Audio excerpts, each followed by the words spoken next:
It's Wednesday, the 15th of November, 2023. Welcome to the Fast 5 Business News by Fear and Greed, where we give you the top 5 business stories you need to know in just 5 minutes. I'm Michael Thompson, and good morning, Sean Aylmer. Good morning, Michael. Sean, 5 cracking stories to get through this morning in 5 minutes, so let's get going. Story number 1, Commonwealth Bank released its quarterly earnings yesterday, making a $2.5 billion cash profit, but its profit margins are being squeezed. And the pressure isn't only on in home loans, but also in deposit markets. Banks take money on deposit, use it to lend to home borrowers, other loans, cars, things like that. The net interest margin, broadly, is the gap between the two. And the Commonwealth Bank said competition is emerging in the deposit side of the equation as well. The pace of new home loans and deposits at the Commonwealth Bank are growing below the average for the sector.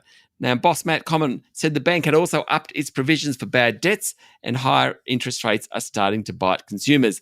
Like ANZ on Monday, Commonwealth Bank is pointing out that higher interest rates are actually good for people putting their money into the bank, hence all that competition in the deposit market.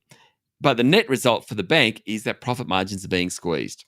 And now, with all big banks having reported their last fiscal year results, earnings across the 4 banks hit a record $32 billion. That's up 8% from a year earlier.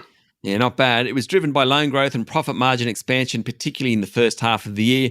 The rising interest rate environment has definitely been a plus for the banks, so too the easing, but not cessation, of competition in the housing market. Most of the benefits flowed through in the first half of the year. Operating expenses were also higher. The good news is that credit quality across the sector is generally sound. There's been no mortgage cliff as people have shifted from fixed rate loans to variable rate loans.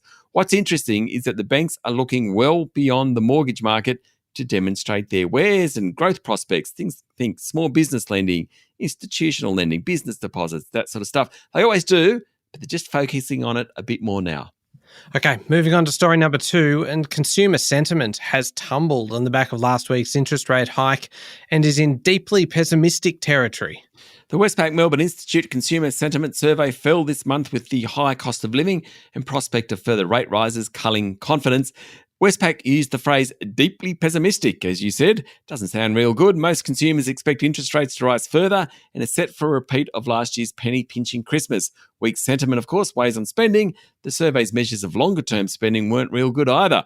On the flip side, businesses are far less pessimistic. The National Australia Bank Monthly Business Survey for October, released yesterday, says business conditions are up a bit, above the long-run average. Trading conditions up and profitability were both higher. Mind you, business confidence is down a bit, Michael. On to story number 3, Sean. How about this? Health Minister Mark Butler says the Albanese government will introduce some of the world's, quote, toughest laws to Parliament in an effort to crack down on the proliferation of illicit vaping products. The reforms will ban recreational vaping by enforcing a licensing regime on the import and sale of vaping products, regulations to stop retailers concealing nicotine in their products, and tougher advertising rules. Under current laws, nicotine vaping products are legal as prescription-only medicines. However, the Albanese government says this has led to importers and retailers concealing the presence of nicotine in vapes.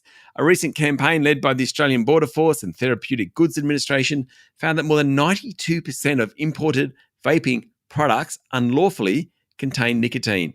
Mr. Butler yesterday told the ABC the answer is just to ban recreational vaping. Story number 4, Telstra has received a bump in customers as a result of the Optus outage last week. Chief Executive Vicky Brady told investors that network disruption probably won't cause a significant shift in market share, but there had been a pickup akin to when Optus last year said it had been hacked.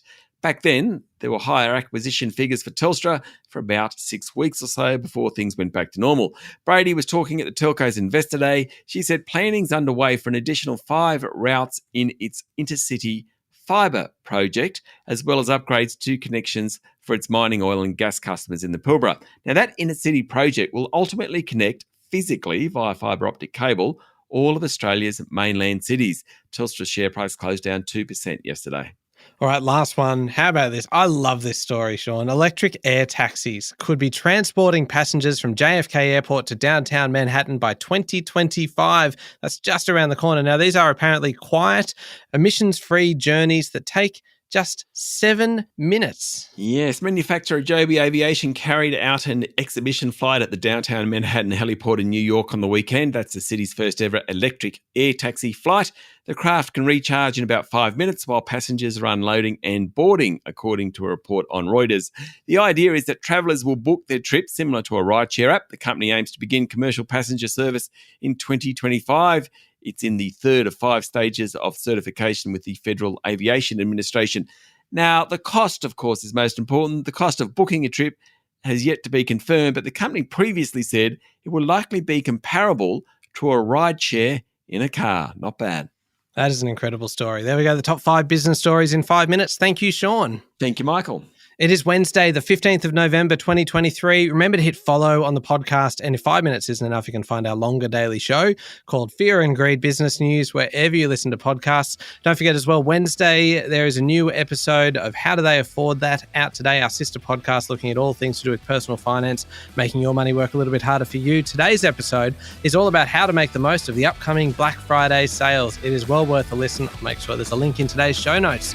I'm Michael Thompson, and that was the Fast 5 Business News by Fear and Greed. Have a great day.